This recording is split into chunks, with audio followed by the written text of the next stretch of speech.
Buenas prácticas agrícolas para el uso adecuado de los fertilizantes. Importancia del uso de fertilizantes. Los fertilizantes le permiten a los agricultores obtener una mayor producción. Son sustancias ricas en nutrientes que se aplican para mejorar las características químicas y físicas del suelo para un mayor desarrollo de los cultivos agrícolas. Beneficios del uso de fertilizantes. Promueven los nutrientes que le hacen falta al suelo o al sustrato. Mejoran el rendimiento de los cultivos. Permiten una mayor producción o productividad. Mejoran la calidad de las cosechas. Cosechas de mejor calidad, mejor presentadas. Cosechas que van a tener un valor agregado por su calidad. Aumentan la resistencia a los problemas fitosanitarios. Una planta sana, una planta bien nutrida, es una planta más resistente a las plagas. Mejoran las condiciones del suelo. Esto ayuda al desarrollo de las raíces y corrigen problemas de deficiencias nutricionales de los cultivos. Existen tres tipos de fertilizantes: los químicos, los orgánicos y los inorgánicos. Los químicos son aquellos que son elaborados por el hombre, son de origen animal, vegetal o sintético. Dentro de ellos están los famosos elementos mayores, como es el caso del nitrógeno, el fósforo y el potasio. Luego están los orgánicos, que son aquellos que se forman naturalmente a través del tiempo y que también se da por medio de la participación del hombre cuando él aporta materia orgánica a los suelos y se forman suelos orgánicos. Después están los inorgánicos, que son sustancias derivadas de rocas y minerales que se aplican como enmiendas o sustratos para elevar la fertilidad de los suelos. También hoy en día están los famosos fertilizantes ecológicos, que se pueden elaborar a partir de residuos animales o residuos vegetales, como es el caso de los bioles. Muy resumidamente, veamos el proceso de la nutrición. Las plantas toman el agua del suelo por la raíz a través de los pelos absorbentes. Los nutrientes entran en las raíces disueltos en el agua y se transportan a través de los vasos leñosos, como es el caso del xilema, que asciende por la raíz y por el tallo hasta las hojas y los frutos. De esa manera, los nutrientes llegan a todas las partes de la planta y así es como se dan los productos, los frutos. Así es como las hojas reciben los nutrientes, así es como la planta va creciendo y se va desarrollando y va cumpliendo con su ciclo vegetativo. Cuando algún elemento no está disponible para una planta, es cuando se llegan a producir las deficiencias nutricionales. Cuando una deficiencia nutricional se da es porque algún nutriente no está disponible en la solución o simple y sencillamente el suelo carece de ese nutriente y la planta no lo puede absorber. Se genera por un mal manejo del pH o altas concentraciones de algunos elementos que realizan antagonismos en la solución. Aquí podríamos mencionar también altas concentraciones de sales, producen antagonismos y entonces la planta va a manifestar deficiencias. Una deficiencia se manifiesta por un crecimiento anormal de las plantas, hay coloraciones amarillentas, hay susceptibilidad a enfermedades y hay una serie de síntomas que se presentan cuando una planta tiene alguna deficiencia de alguno de los elementos necesarios para desarrollarse correctamente. Algunos de los síntomas de deficiencias nutricionales en los cultivos son, por ejemplo, cuando hay deficiencia de nitrógeno, hay una disminución del crecimiento, hay muerte de tejidos, hay una coloración verde pálida, en casos severos llega a darse una coloración púrpura. O sea, hay muchas manifestaciones de deficiencias. En el caso del fósforo, las hojas lo requieren a altos niveles, por lo que la planta moviliza este elemento de las hojas más viejas a los tejidos más jóvenes. De ahí que la deficiencia del fósforo generalmente se manifiesta en hojas más viejas. Luego está el potasio. En condiciones de deficiencia, el potasio se trasloca a los meristemos. Los síntomas se dan en hojas inferiores con amarillamiento y posterior desecación de los bordes. Puede haber una defoliación prematura de hojas viejas. En el caso del calcio, su contenido aumenta con la edad de la planta y se acumula de manera irreversible en tejidos viejos. De ahí que la deficiencia en partes jóvenes limita su crecimiento. Los síntomas son necrosis en tejidos que degeneran en pudrición apical. En el caso del azufre, tenemos síntomas muy parecidos a los del nitrógeno. La planta presenta una decoloración general y hay muerte por la inmovilidad de este elemento. En el caso del hierro, cuando los síntomas son muy severos, se presentan manchas cloróticas en hojas jóvenes, se detiene el crecimiento y se inhibe la división celular. En el manganeso hay clorosis intervenal que aparece en hojas medias por su traslocación de la raíz hacia las hojas medias. En el caso del cobre hay clorosis intervenal seguida de necrosis y curvado de las hojas hacia el en vez. En el caso del zinc hay enanismo de las plantas, hay acortamiento de entrenudos, hay un crecimiento restringido de hojas, decoloración intervenal.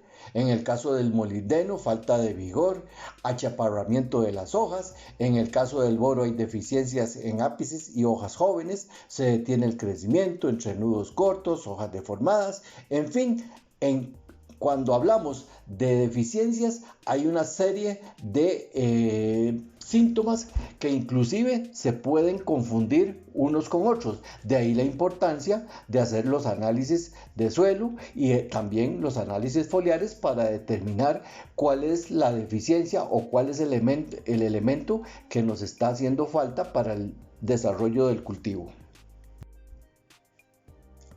¿Cómo aplicar un fertilizante adecuadamente? Hay algunas claves para lograrlo. Por ejemplo, aplicar poco fertilizante pero con más frecuencia. O sea, ponerle a la planta la comida o el alimento en raciones pequeñas. Esto es como nosotros. Si a nosotros nos ponen los 5 tiempos de alimentación del día en uno solo, es muy posible primero que no nos lo podamos comer todo. Y si lo comemos todo, de hecho, no lo vamos a asimilar, nuestro organismo no lo va a asimilar y se va a perder ese alimento en nuestro organismo. Las plantas es lo mismo. Si nosotros ponemos todo el fertilizante de una sola vez, la planta no lo va a asimilar. Muy importante también diluir un fertilizante bien, principalmente cuando son fertilizantes de aplicación foliar. Nunca aplicarlo en plantas o suelos que estén excesivamente secas. Mejor es regar antes para que exista humedad en el suelo y que el fertilizante se pueda asimilar y que las raíces lo puedan absorber bien. Evitar aplicar en plantas que estén bajo estrés o recién trasplantadas. Por ejemplo, una planta estresada es una planta que no va a absorber nutrientes. Una planta recién trasplantada, por ejemplo, si yo la trasplanté hoy en la mañana y en la tarde le pongo fertilizante, es muy posible que ese fertilizante se me vaya a perder o que más bien me vaya a producir un daño en las raicitas muy jóvenes. Entonces hay que darle 2-3 días, por ejemplo, a un cultivo que ha sido trasplantado para poderlo fertilizar y que ya las raíces puedan absorberlo. Otra cosa importante es programar la fertilización de tal forma que se asegure su suministro antes de que sean requeridos por la planta. Importante mencionar que un exceso de fertilización nunca es deseable, no solo desde el punto de vista económico, porque vamos a estar desperdiciando dinero, sino que también puede alterar el equilibrio de nutrientes y reducir la productividad. O sea, puede haber un antagonismo por el exceso de fertilización. Además, se pueden provocar daños al medio ambiente. Principios básicos en el uso adecuado de fertilizantes. muy importante la elección del fertilizante más apropiado para nuestro cultivo y para el tipo de suelo que nosotros tengamos. Ese fertilizante debe ajustarse a la curva de necesidades del cultivo. Cada cultivo tiene una curva de necesidades nutricionales. También al suelo y al tipo de cultivo. Puede ser que sea un cultivo extensivo, intensivo, que sea un cultivo de secano, en fin. Hay que ajustarse no solamente a las necesidades del cultivo como tal, sino del suelo. Y algo muy importante, que ese fertilizante que yo estoy seleccionando tenga macro y micronutrientes que necesita la planta para un correcto balance. ¿Cómo determinamos la dosis de fertilización? Por ejemplo, las dosis deben ir en función de la productividad objetivo. O sea, ¿qué espero yo de producción en un cultivo? ¿Y cuánto yo debo de fertilizar? Para eso nosotros debemos conocer los nutrientes que están disponibles en el suelo, como también las necesidades del cultivo y su estado fenológico. El cultivo pasa por diferentes estados fenológicos. En cada uno de esos estados fenológicos, las necesidades de nutrición son diferentes. No es lo mismo el cultivo cuando está en desarrollo que cuando ya está en producción. Y debemos tomar en cuenta, muy importante, un análisis de suelo. Otra cosa importante es el momento oportuno o momento adecuado de la aplicación. Los nutrientes deben ser aplicados teniendo en cuenta el momento en el que van a estar disponibles para la planta y el momento en el que ésta los va a necesitar a lo largo de su ciclo vegetativo. Por ejemplo, lo decíamos anteriormente, no es lo mismo las necesidades nutricionales para una planta cuando está en desarrollo que cuando está en fructificación. Entonces, de acuerdo al momento del desarrollo de la planta, así van a variar las necesidades nutricionales. Aquí vamos a ver algo sobre las formas de aplicación del fertilizante. Los fertilizantes se deben aplicar solo cuando la planta los necesita y cuando las plantas están listas para absorber los nutrientes. Si una planta no está preparada para absorber nutrientes y nosotros aplicamos esos nutrientes, pues tengamos plena seguridad que estamos teniendo pérdidas económicas, estamos desperdiciando el fertilizante. Se debe planificar el tiempo de la fertilización que coincida con el momento en que las raíces estén más activas y que haya, muy importante, humedad en el suelo. Recordemos, si el suelo está muy seco, vamos a tener pérdidas de la fertilización. Por ejemplo, el fósforo o el potasio se facilita si son puestos a disposición de la planta cerca de las raíces y enterrarlos si es posible. ¿De qué formas podemos aplicar los fertilizantes a los cultivos? Digamos que directamente al suelo. Puede ser dirigido o puede ser al voleo, en forma foliar, cuando aplicamos los fertilizantes líquidos en forma foliar, a través del sistema de fertirriego, y otro sistema que se está utilizando mucho hoy en día es el drench, que va el fertilizante líquido directamente a las raíces. Efectos del uso excesivo de fertilizantes. Algunos de estos efectos negativos son: hay una lixiviación hacia las aguas subterráneas. Cuando aplicamos exceso de fertilización, por medio de las aguas de lluvia se van infiltrando y van llegando hasta las aguas subterráneas y llegan inclusive a contaminar los mantos acuíferos. Hay una variación del pH. Esto afecta el cultivo directamente. Hay un deterioro de la estructura del suelo que también afecta a los cultivos. Se deteriora la microfauna que está en el suelo, la cual debemos de proteger. Hay un aumento en el efecto invernadero. Hay un aumento en los costos de producción y también se pueden dejar residuos altos en el suelo de algún fertilizante, de algún nutriente que posteriormente podría afectar de alguna manera a un cultivo que posteriormente va a ser sembrado en ese terreno o en ese suelo. En cuanto a la afectación del uso de fertilizantes al medio ambiente, podemos decir que además de contribuir a las emisiones de gases de efecto invernadero, el exceso de fertilizantes suele llegar por efecto de la lluvia a fuentes de agua y desde ahí acaba en los océanos y en los suministros de agua potable. Cuando hablamos de la contaminación por fertilizantes químicos, hay algunos motivos que podemos mencionar. Por ejemplo, aplicar más cantidad de la que absorben los cultivos. Si a mí me dicen que aplique X cantidad de kilos por hectárea de un fertilizante porque esa es la necesidad del cultivo de acuerdo a un análisis de suelo, eso es lo que yo debo aplicar. Pero si yo aplico más de la cantidad que me indican, entonces voy a aplicar más fertilizante de lo que los cultivos o la planta me pueden absorber. Hay un exceso de nitrógeno y fósforo que se infiltra en aguas subterráneas y son arrastrados a fuentes de agua, provocan eutrofización de lagos en embalses y estanques, esto es que se producen algas que suprimen la fauna y la flora acuática. Hay un aumento en la salinización, la cual va a afectar la absorción de nutrientes por parte del cultivo y en el caso de los abonos nitrogenados, un 50% se puede perder por volatilización y de un 5 a un 10% por infiltración en el suelo, el cual va a llegar a los mantos acuíferos.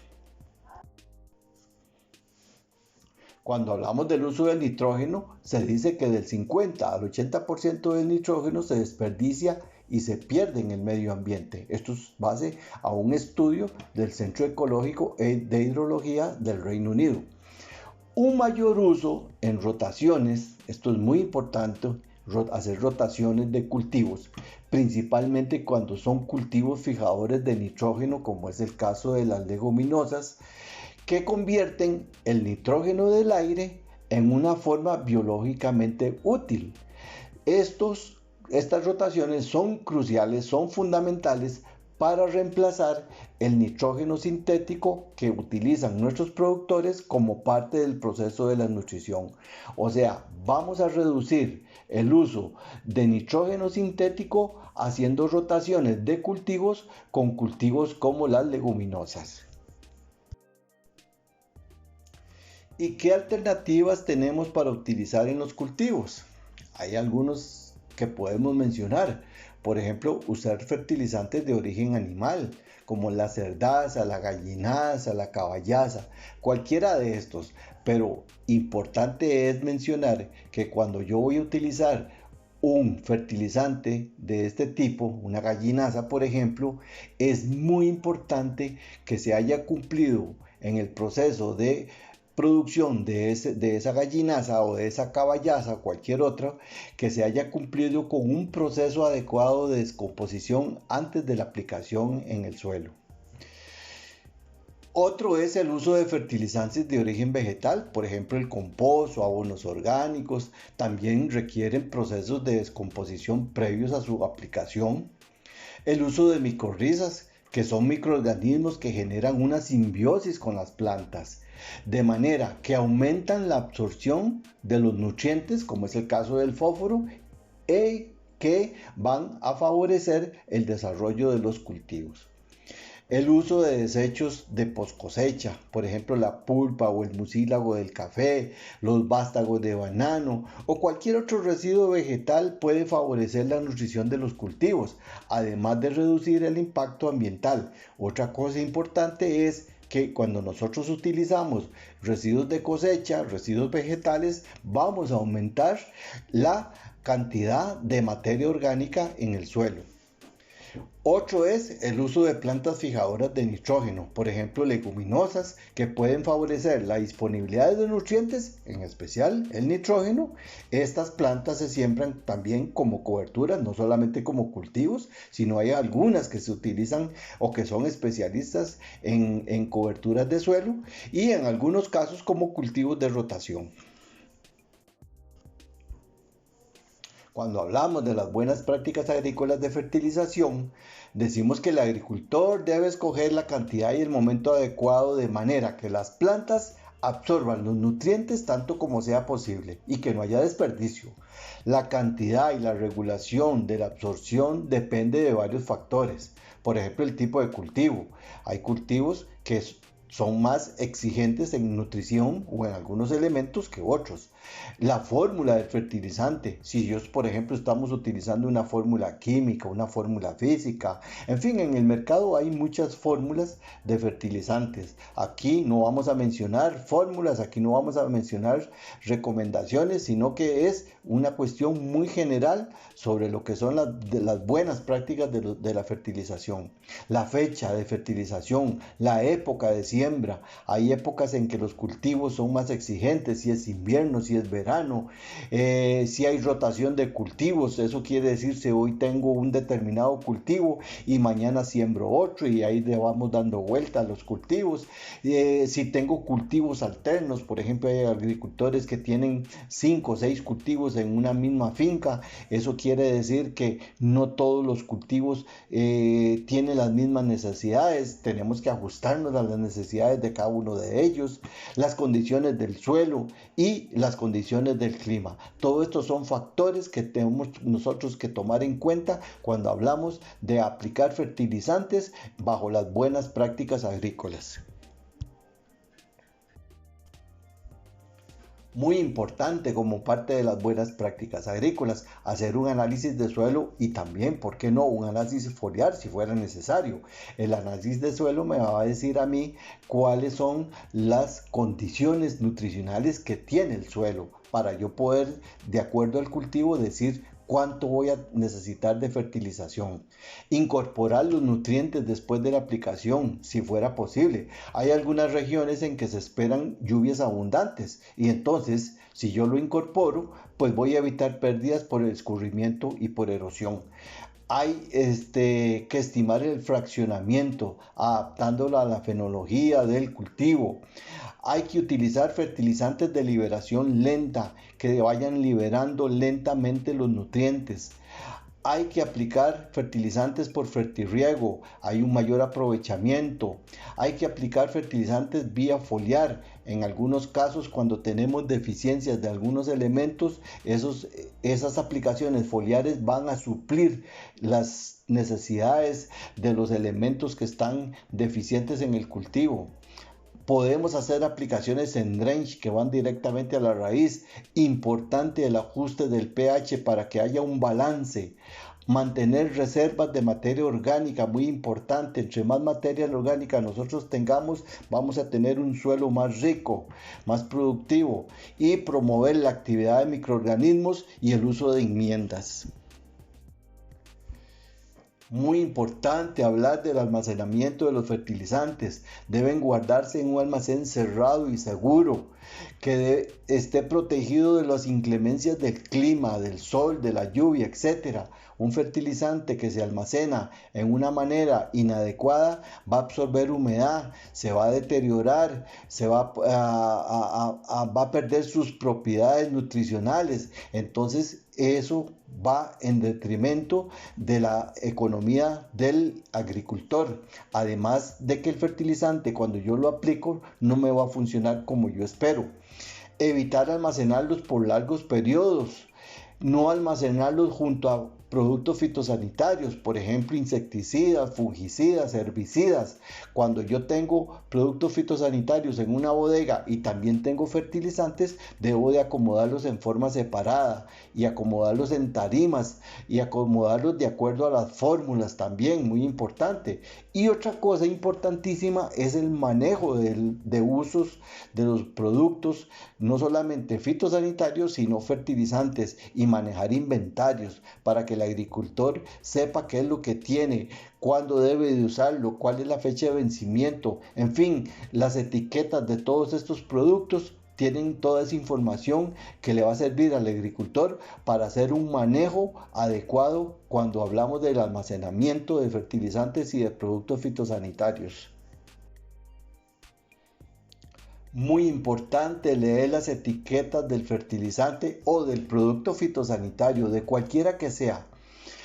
Todos los productos, todos los agroquímicos, incluyendo los fertilizantes, porque cuando hablamos de agroquímicos hablamos de fertilizantes y de productos fitosanitarios también, incluyen por ley una etiqueta que especifica detalles de sus ingredientes, proporciones, formas de uso, recomendaciones adecuadas de manejo. Es importante recordar que estos productos son químicos y deben de usarse en forma correcta para que hagan un buen efecto, para que den el efecto que el agricultor espera. Ningún agricultor va a aplicar un producto de estos esperando que no le vaya a dar un efecto positivo. El efecto positivo va también de la mano con el buen uso del producto. Y para eso nosotros debemos de informarnos bien en las etiquetas, en los panfletos de los productos para hacer ese uso adecuado. Cuando hablamos del equipo de protección, decimos que el equipo de protección es muy importante para hacer aplicaciones de cualquier producto agroquímico, ya sea un fertilizante o ya sea un producto fitosanitario. Y muchas veces el productor o el agricultor no usa equipos de protección cuando está haciendo aplicaciones de fertilizantes, porque tal vez pensamos en que los fertilizantes no me van a afectar mi salud. Pero bueno, es muy importante tomar en cuenta el uso de guantes, lentes, mascarillas, cubrebocas u otros equipos de protección y de seguridad personal. Existen productos que contienen químicos nocivos y los fertilizantes son uno de ellos. Pueden absorberse a través de la piel o aspirarlos, causando daños importantes en las vías respiratorias, en los ojos o en la piel. Entonces, digamos que es mejor exagerar un poquitito con los cuidados para no pagar las consecuencias a largo o a corto plazo. Vean, un fertilizante mal utilizado, por ejemplo, sin guantes, y yo lo estoy manipulando con la mano, posiblemente lo menos que me puede llegar a causar es una quemadura en la piel. Es muy importante que nos protejamos. No pensemos en que porque es un fertilizante lo puedo manipular sin equipos de protección. Muchas veces han sucedido situaciones de personas que han tenido problemas, daños en la piel por falta del uso de protección a la hora de aplicar un fertilizante. Y si estamos hablando de un producto fitosanitario, de un plaguicida, con muchísima más razón. Para recibir información sobre los programas de buenas prácticas agrícolas de la Fundación Limpiemos Nuestros Campos, puede enviar un mensaje al 7112-5592 y dar su nombre completo y va a estar recibiendo periódicamente información sobre programas y capacitaciones de buenas prácticas agrícolas.